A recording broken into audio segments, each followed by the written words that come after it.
जय हिंद दोस्तों, आप सभी का स्वागत है आपके अपने परिवार में। उम्मीद करते हैं कि आप लोग स्वस्थ होंगे और उसके साथ मस्त होंगे। तो बहुत सारे लोगों का जो है लगातार कॉल आ रहा है कि सरकार जो है वो एनडीए की बन गई है। यही सरकार है जो लगातार TRE-1 और TRE-2 दोनों के पूरक रिजल्ट को लेकर के ज्यादा संवेदनशील था।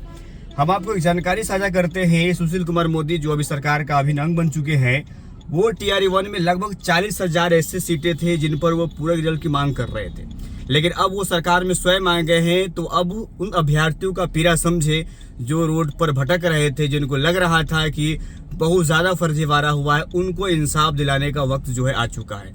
अब सरकार में स्वयं है, अब इनकी दायित्व बनती है कि उन सभी अभ्यर्थियों को इंसाफ मिले जो इंसाफ दिलाने का ये प्रयास कर रहे थे, लेकिन अभी सत्ता में है तो इन पर दायित्व बन जाता है।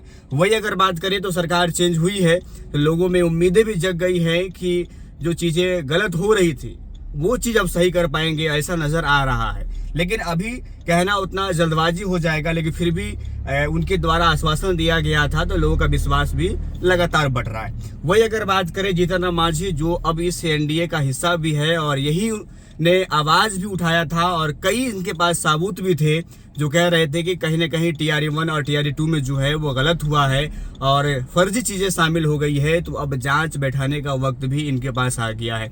अब ये सरकार का अंग है, अब चाहे तो प्रॉपर रूप से जांच भी करवा सकते हैं और सही अभ्यर्थियों को सही अधिकार भी दिला सकते हैं।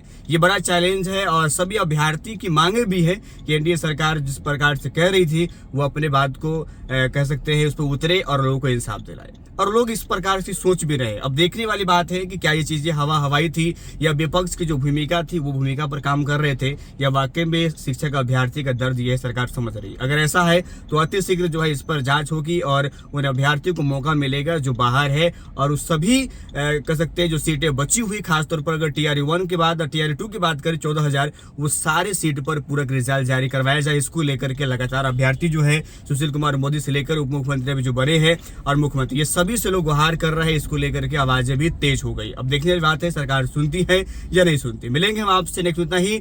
जय हिंद, जय भारत।